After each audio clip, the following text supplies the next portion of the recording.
안녕하세요. 파산관님 홍익 변호사입니다. 오늘은 그 면책 효력 확인, 그 판례의 경향에 대해서 한번 살펴보는 시간입니다. 제가 이제 얼마 전에 빅케이스라는 판례 사이트가 있습니다. 법조인들이 주로 이용하는 사이트 같은데 저도 최근에 이제 베타 버전에서 이제 한번 들어가 봤습니다. 여기서 빅케이스를 통해서 하급심 판례 중 면책 효력을 이제 검색을 해보니 작년에만 전국적으로 수십 개의 하급심 판례가 있습니다. 주로 채권자 목록에 누락된 면책 채무자의 사건이죠.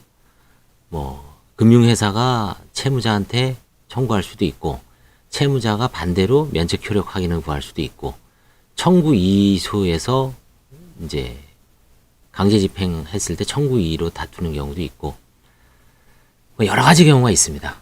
근데 쟁점은 결국은 채권자가 누락됐다는 얘기죠. 그만큼 이런 사건이 사라지지 않고 있다는 거죠. 파산에서. 통상 면책의 효력이 미친다는 판단을 하죠. 법원에서는. 왜? 대부분 파산 선고 전에 발생한 청구권이거든요. 그러니까 금융회사가 청구하면은 면책의 효력이 미친다. 그럼 채권자가 이제 항변을 합니다. 고의적으로 알면서 채권자 목록에 누락시켰다. 566조 제7호 단서의 비면책 채권에 항변을 합니다.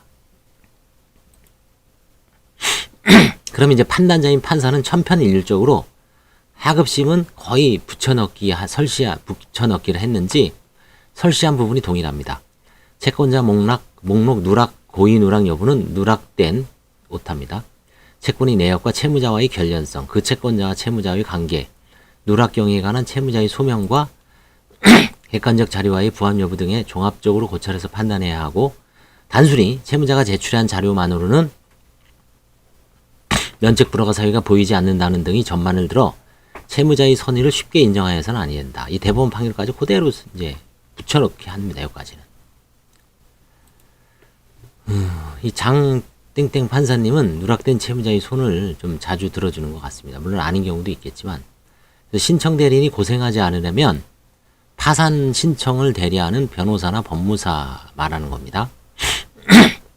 다음과 같은 방식을 활용하기를 권합니다. 늘 말씀드리지만 채무자도 마찬가지예요. 채무자도 이걸 알고 있어야 돼요. 대리인이나 그 사무장이 모르면 가르쳐 주면서 또 해야 돼요.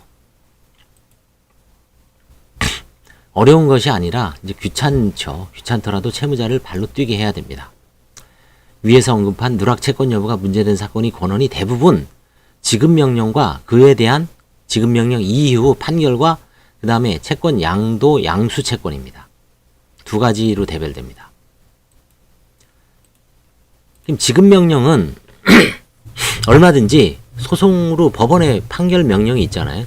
결정 정본이. 그럼 어떻습니까? 소송 조회를 하면 다 나오죠. 그럼 내가 이런 지급 명령이 있었구나. 당연히 파산 면책 신청 작년에도 기억을 못 하는데 내가 모든 채무를 다 기억한다는 건 무리죠. 대략 짐작만 할 뿐이지 그게 또 넘어갔는지 판결이 있는지 지급 명령으로 났는지 공시송달로 났는지 의제배약으로 났는지 알 길이 없어요. 그렇죠? 채무자는 회피하다가 시간을 몇 년, 10년 이상 보내는 분도 있죠. 그러니 변호사나 법무사, 사무장 앞에 왔을 때는 어렴풋이 그냥 힘만 들고 뭔가 면책을 해주십시오라는 어떤 그 바람만 있을 뿐이지 구체적으로 이걸 어떻게 할 것인가는 이제 결국은 변호사나 사무장이 채무자를 발로 뛰게 해서 아니면 조회할 만한 건 조회를 해서 샅샅이 찾아내야 되죠. 그 첫걸음이 신용조회입니다. 그 다음에 신용조회보다 소송조회를 먼저 해야 됩니다. 법원에 올려보내세요. 그 집에서 공인인증서, 이거 할 게 못 됩니다. 시간만 걸리고, 그쵸? 누락된 것도 많고. 어떤 분이 본인이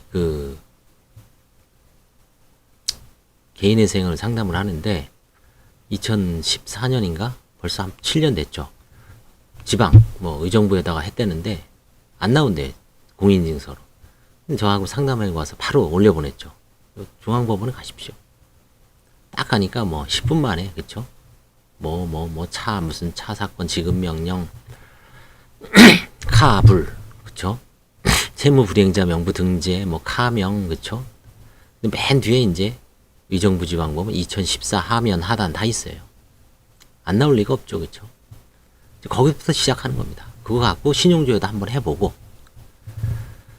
그다음에 한국 그 공공신용정보, 한국 신용정보는 있죠. 거기는 이제 주로 공공정보만 기록이 되죠. 그렇게 해보는 겁니다.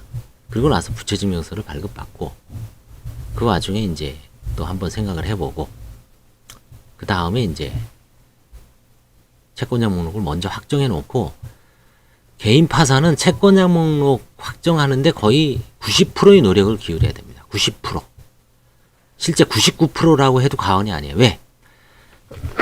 대부분의 분들이 재산이 없는 상태이기 때문에 나머지는 형식적인 거예요. 부모님 돌아가셨는지 상속재산 있는 분들 뭐 몇십 명 중에 한 명 나올까 말까예요. 그 다음에 보험 뭐 몇십 명 중에 한 명 나올까 말까예요.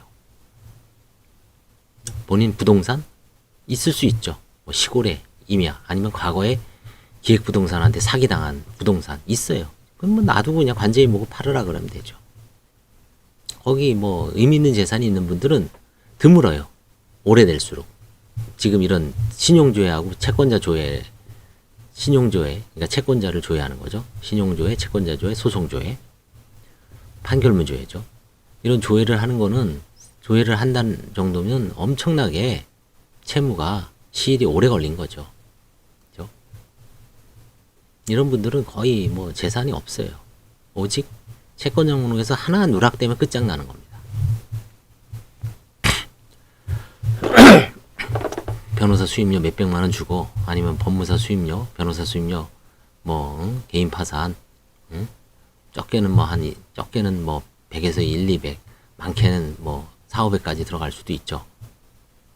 그거 뭐 나중에 그게 푼돈이라고 생각을 할 정도로 몇 천만 원, 뭐 억 단위도 누락이 많습니다. 그래서 뭐 누누이 강조하지만 쌍조회, 이중조회, 더블조회, 조회는 할수록 좋다. 그렇죠? 감사합니다.